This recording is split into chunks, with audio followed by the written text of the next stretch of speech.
할렐루야. 예, 오늘은 무슨 날이죠?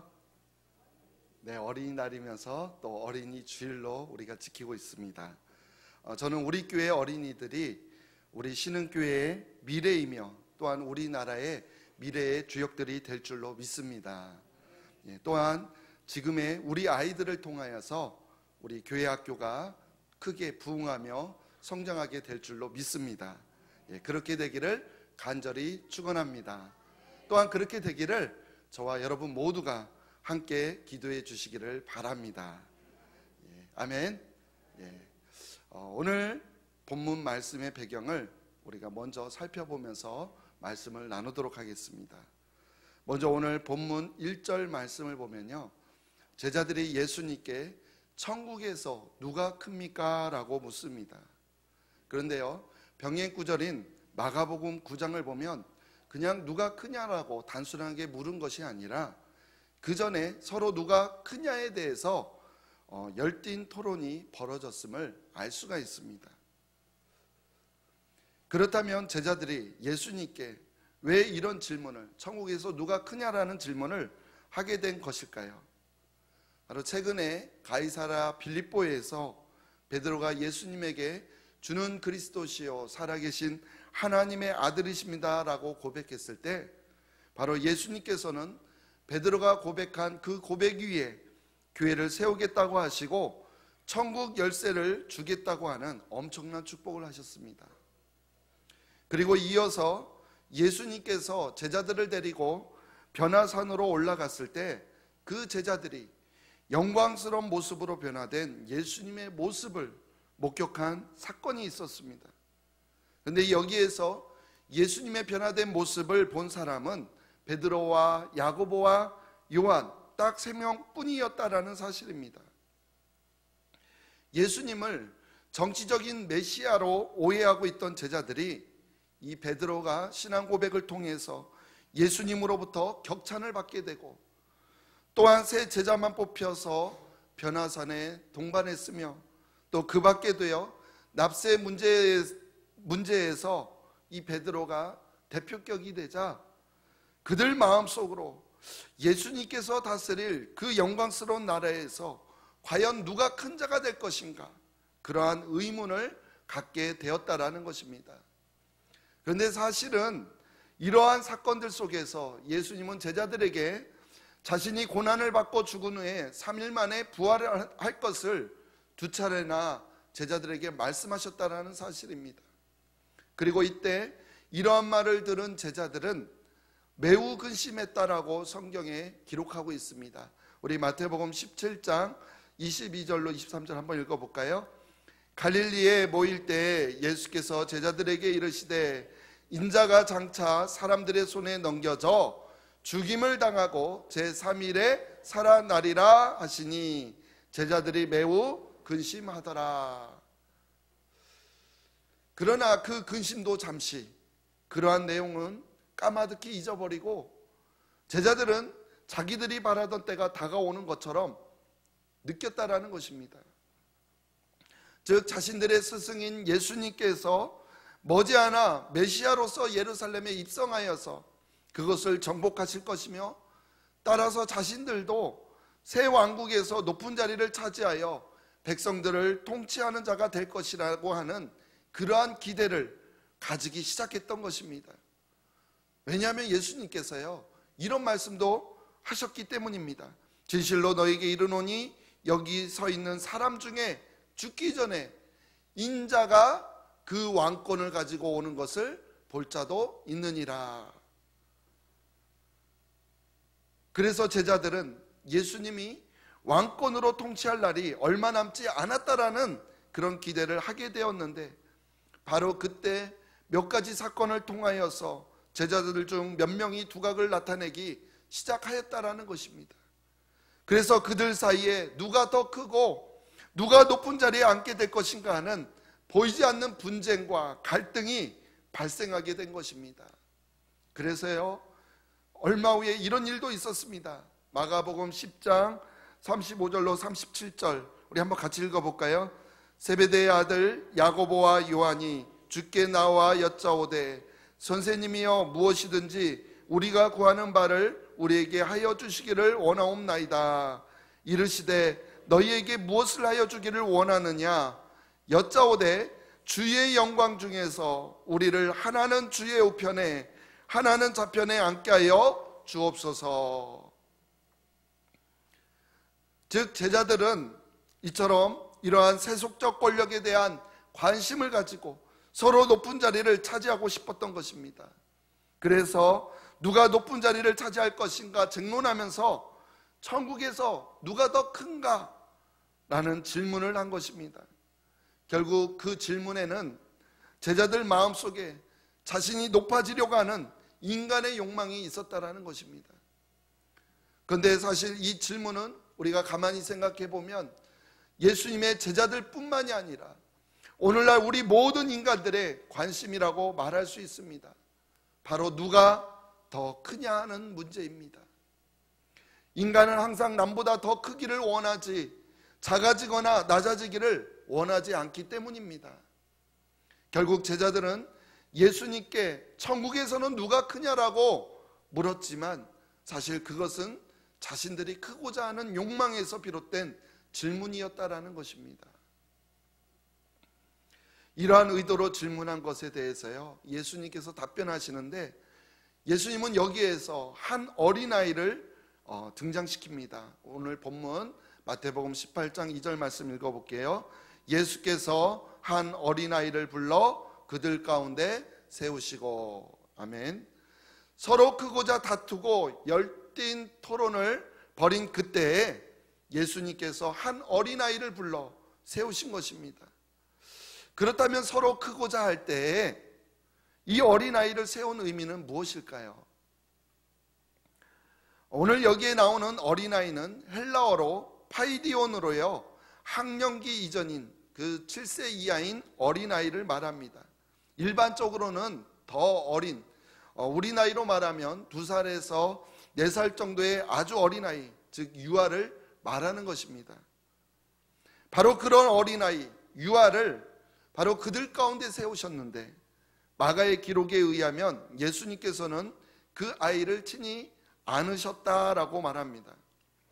우리는 이 장면을 볼 때 아이들이 예쁘니까 충분히 그럴 수 있겠지라고 생각할 수 있겠지만 사실 그 당시에 어린이들은요 여자들과 함께 그 집의 재산 목록에 들어갔을 뿐 결코 사람으로 대접받지 못하였던 때였습니다.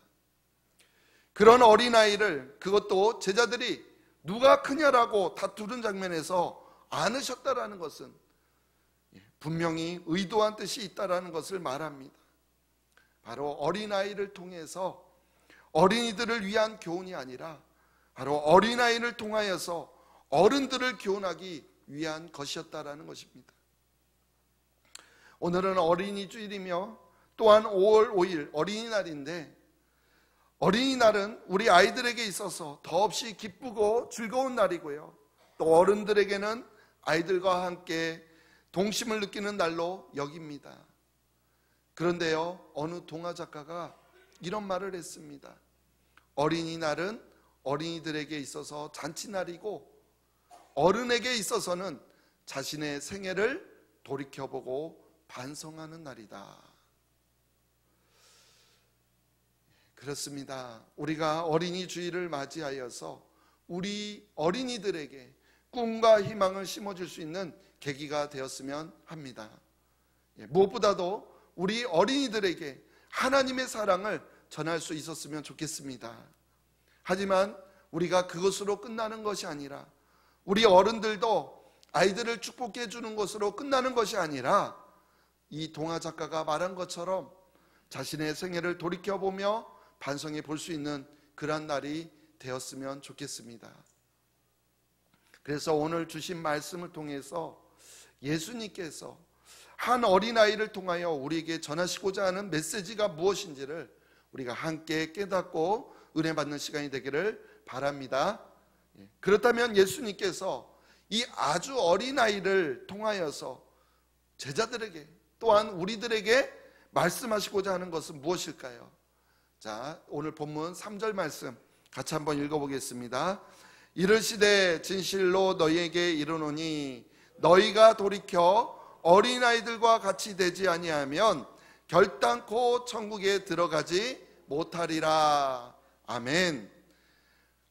어린아이를 세워서 가르치고자 했던 메시지 첫 번째는 바로 어린아이 같은 자가 되라는 것입니다.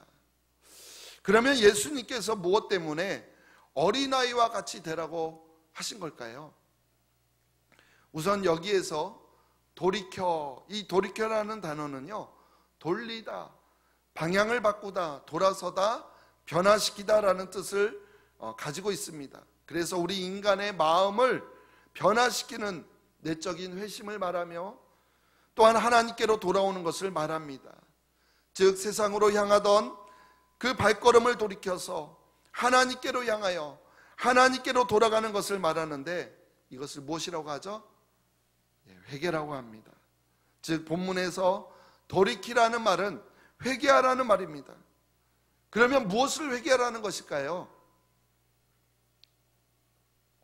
아주 어린 아이들에게는요, 본능적인 행동으로 인해 많은 욕심을 냅니다. 그렇습니까? 안 그렇습니까? 예? 모르십니까? 우리 어린아이들 본능적으로 욕심을 냅니까? 안 냅니까? 예, 욕심을 내죠. 그러나 그러한 욕심 때문에 그 어린아이를 보고 교만하다, 이기적이다 이렇게 말합니까? 안 합니까? 예, 그렇게 말하지 않는다라는 것입니다.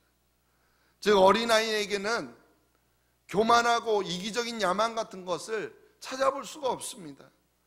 즉 누가 천국에서 크냐고 다투며 세속적인 권력에 대한 관심과 야망을 가지고 있는 제자들을, 그들에게 바로 돌이켜, 즉 회개하고 어린아이와 같이 교만하고 이기적인 야망들을 버리라는 것을 지금 예수님께서 말씀하고 있다는 것입니다. 우리는 일반적으로 어린아이 이렇게 말하면 천진난만하고 또한 순수함을 상징하기에 우리의 믿음이 어린아이같이 순수하고 순결한 믿음을 가져야 한다는 이러한 뜻으로 오늘 본문을 이해하는 경우가 많이 있습니다. 그러나 오늘 본문에서 우리에게 전하고 있는 어린아이의 의미는요, 순수한 믿음을 말하고자 하는 것이 아니라 바로 겸손한 믿음을 소유한 어린아이들과 같이 되라고 하시는 것입니다. 즉 예수님께서 어린아이를 통하여서 겸손한 마음에 대해서 말씀하시는 것이지 어린아이와 같이 천진하고 순수한 마음을 말하는 것이 아니라는 것입니다. 그것을 우리가 바로 4절 말씀을 통해서 알 수가 있습니다. 우리 4절 말씀 같이 한번 읽어볼게요. 그러므로 누구든지 이 어린아이와 같이 자기를 낮추는 사람이 천국에서 큰 자니라. 아멘. 즉 어린아이와 같이 되라고 한 말씀은요, 어린아이와 같이 자기를 낮추는 겸손한 사람이 되라고 하신 말씀이라는 것입니다. 혹시 이상하지 않습니까? 어린아이가 자기 스스로 낮추는 것을 혹시 보셨습니까? 학령전 아이들, 즉 우리 유치원 아이들이 스스로 자신을 낮추고 겸손해하는 모습 보셨습니까? 저는 못 봤습니다. 아니 그 자체가 불가능합니다. 그런데 더 어린 파이디온, 즉 3살, 4살짜리 어린아이가 어떻게 자기 스스로 낮출 수 있겠습니까? 그런데 예수님은 이 어린아이와 같이 자기를 낮추는 사람이라고 말씀하고 있다는 것입니다. 우리는 여기에서 해답을 찾아야 합니다. 혹시 어린아이들이 하나님께 기도하면서 나는 부족하고 연약하여서 아무것도 할 수 없는 벌레만도 못한 죄인입니다, 이런 고백을 합니까? 불가능하죠. 어린아이의 겸손이란 그가 본질상 연약하여 혼자 힘으로 아무것도 할 수 없는 그것을 말하는 것이 아니라는 것입니다. 어린아이는요, 아무것도 할 수 없는 그 정도를 말하는 것이 아니라 아예 혼자서는 절대 살 수 없는 존재라는 사실부터 우리가 인식하고 생각해 봐야 한다는 것입니다. 즉 어린아이는요, 오직 부모 품 안에 있을 때에만 살 수 있는 그런 존재라는 것입니다. 그래서 어린아이는 자기 자신을 과대평가하거나 또한 반대로 자기를 비하하지 않는, 즉 있는 그대로의 상태를 부끄러움 없이 솔직하게 드러낸다라는 것입니다. 또한 부모에 대해서 또 어떠한 계산도 결코 존재하지 않습니다. 또한 조금도 의심 없이 자신의 부모임을 그대로 믿고 받아들인다라는 것입니다. 그렇지 않습니까? 즉 어린아이의 겸손은요, 이처럼 모든 것을 전적으로 부모를 믿는 신뢰를 바탕으로 이루어지는 것을 말하고 있는 것입니다. 그래서 유교적이고 가부장적인 한국 사회에서 만들어낸 그런 보여지는 그 겸손이 아니라 철저하게 어린아이의 심령의 겸손을 말하고 있는 것입니다. 그렇습니다. 어린아이는요, 오직 부모의 품 안에 있을 때에만 평안하듯이 우리도 하나님 품 안에서만 참된 평안을 누릴 수 있다라는 것입니다. 그래서 하나님의 뜻에 절대로 순종하고 그분의 보호 아래서만 살고자 하는 그러한 겸손함을 이 시간 말씀하고 있는 것입니다. 부모 없이는 살 수 없듯이 하나님 없이는 살 수 없음을 인정하는 바로 그런 겸손이라는 것입니다. 그리고 내가 정말 하나님 앞에서 가시하며 자랑한들, 또한 내가 하나님 앞에서 겸손한 척한들, 내 마음을 감찰하시고 내 머리카락까지도 세시는 그런 하나님이신데, 그 앞에서 겸손한 척하면 무엇하며 잘난 척하면 무엇하겠습니까? 우리의 있는 모습 그대로 하나님 앞에 솔직하게 내어놓는 것이 바로 겸손이라는 것입니다. 그리고 어린아이가 부모에게 이렇게 말한다고 한번 해보십시오. 제가 열심히 부모님 말씀에 잘 따르고 순종할 테니까 내가 원하는 것 해주십시오. 그 갓난 아기가요, 2-3살짜리 아이들이. 아니면 내가 원하는 것을 들어주시면 내가 부모님으로, 나의 부모님으로 열심히 섬기겠습니다. 우리 아이들이 이러던가요? 생각해보면 얼마나 웃긴 내용입니까? 그런데 우리는요, 하나님 열심히 신앙생활 할 테니까 복 주십시오. 복 주시면 열심히 신앙생활 하겠습니다. 이러고 있다라는 것입니다. 아이들에게는요, 이런 계산이 전혀 없습니다. 그냥 나의 부모이기 때문에 그것 하나만으로 만족한다라는 것입니다. 부모에게 어떤 조건을 달아서 그것이 만족해야만 내 부모가 되는 것입니까? 자녀에게 어떤 조건을 달아서 그거를 만족해야만 그가 내 자녀가 되는 것입니까? 마찬가지로 우리도 나의 하나님이기 때문에 그거 하나만으로 만족해야 합니다. 어떤 조건을 달아서 믿는 것이 아니라는 것입니다. 그리고 또 하나 오늘 본문을 통해서 우리가 살펴볼 것은요, 오늘 말씀을 보면 제자들은 천국에서 누가 크냐라는 문제에 관심을 가지고 있지만 예수님께서는 너희가 돌이켜서 어린아이들과 같이 되지 아니하면 결단코 천국에 들어갈 수 없다라고 먼저 무엇을 말씀하고 있습니까? 천국 시민의 자격에 대해서 말씀하고 있습니다. 우리는 이 말씀도 깊이 생각해 보아야 합니다. 제자들은 천국에서 누가 큰지를 물어보았는데 왜 예수님은 그 대답보다도 먼저 누가 천국에 들어갈지에 대해서 말씀하시는 걸까요? 우리는 하나님을 믿기만 하면 천국에 들어가는 줄로만 알고 또한 그렇게 믿고 있다라는 것입니다. 좀 더 구체적으로 말씀드리면 우리가 예수 그리스도를 나의 죄를 대신해서 십자가에 죽으시고 또한 영원한 생명을 주시기 위해서 사망 곳에 깨뜨리시고 부활하셨음을 믿고 또 그렇게 하신 하나님의 아들 예수 그리스도를 나의 구주와 주님으로 믿는 것을 말합니다. 이것은 그 누구도 부인할 수 없는 진리입니다. 맞습니까? 그래서 당연히 강단에서도 이렇게 전하고 그 이상에 대해서는 전하지 않습니다. 그러나 그렇게 그 이상의 것을 전하지 않는 이유는요, 그 이상의 것은 우리의 권한이 아니며 또한 우리에게는 그러한 것들을 판단할 수 있는 기준이 전혀 없다라는 것입니다. 예를 들어서요, 복음을 사람들이 진짜로 믿는지 가짜로 믿는 것인지 우리가 어떻게 알 수 있냐라는 것입니다. 사람은 외모밖에 볼 수 없는 존재이기 때문에 하나님을 믿는 믿음에 대해서 소위 진짜 믿음인지 가짜 믿음인지, 또한 알곡인지 가라지인지, 구원을 받을지 받지 못할지는 우리는 판단할 수 없다라는 것입니다. 왜냐하면 구원은 오직 하나님께만 있습니다. 구원은 오직 하나님의 주권이라는 것입니다. 그렇기 때문에 우리는 누가 구원받을지 구원받지 못할지 아무도 모르고 오직 하나님만 아신다라는 것입니다. 그러기에 우리는 예수 그리스도를 믿음으로 구원받는다라는 진리만을 선포하는 것이지, 그 이상에 대해서 누가 구원을 받는지 누가 구원을 받지 않는지에 대해서는 하나님의 주권이기 때문에 더 이상 왈가불가하지 않는 것입니다. 그런데 오늘 말씀을 보면요, 예수님께서 한 가지 기준을 제시하고 있습니다.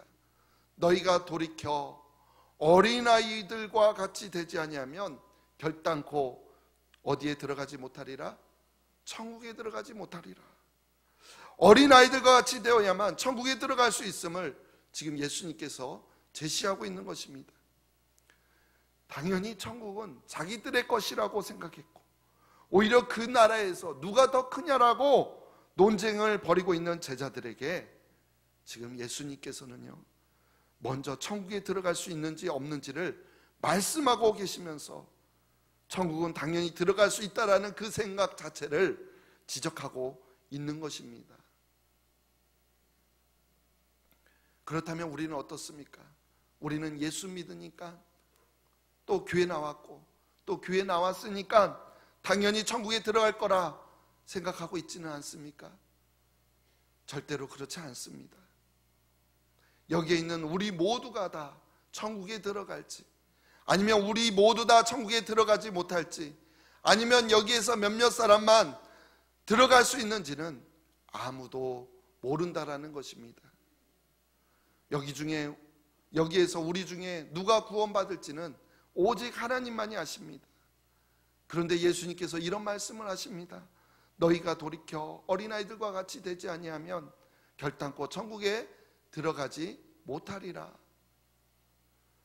누가 천국에 들어갈지는 알 수 없지만, 그러나 최소한 어린아이들과 같지 아니하면 결단코 천국에 들어갈 수 없다라는 사실을 말씀하고 있다라는 것입니다.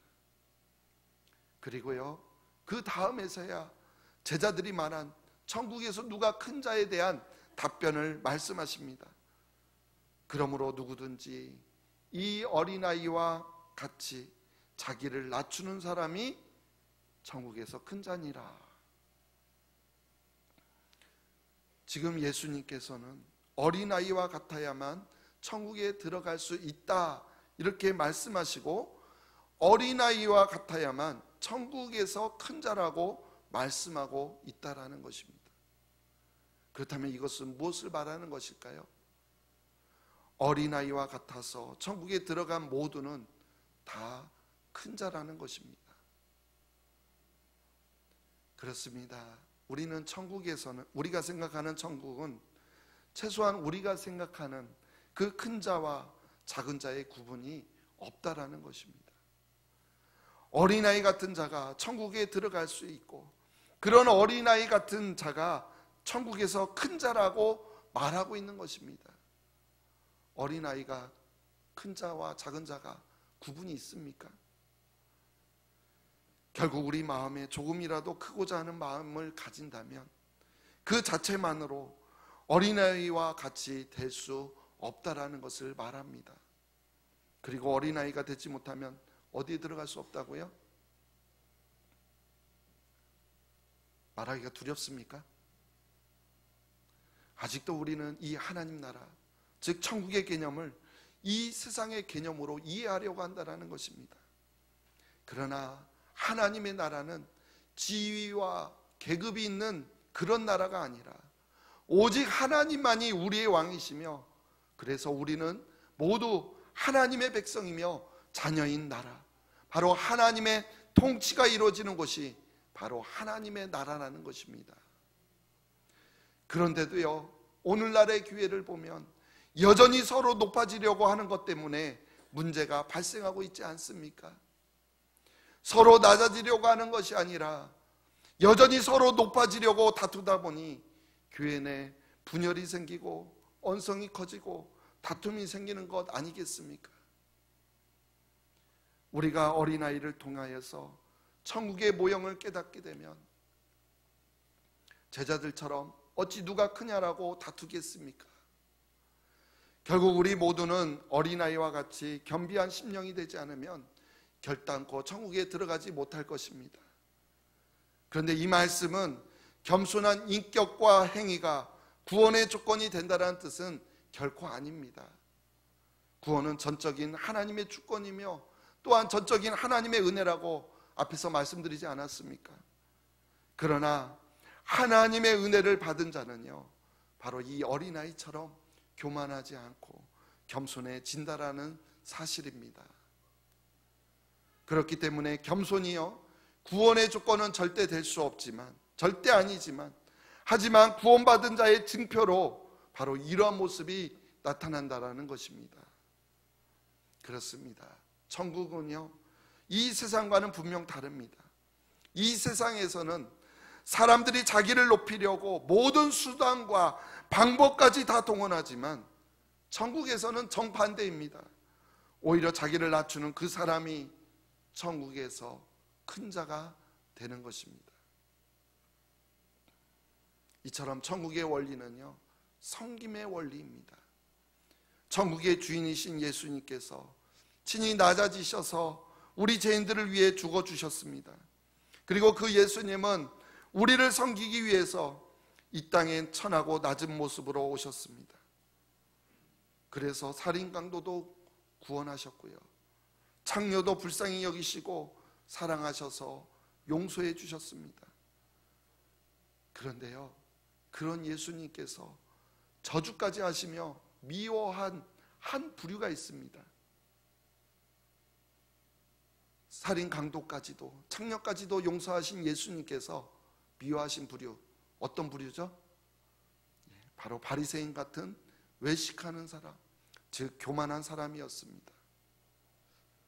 우리들은 보통 신앙생활을 오래 하다 보면 나 자신도 모르게 영적 교만이라던가 우울감에 사로잡히기 쉬운데요, 그러나 하나님을 바로 알고 우리가 성경을 읽으면 읽을수록 내 자신이 얼마나 작은 자인가를 우리는 알게 된다라는 것입니다.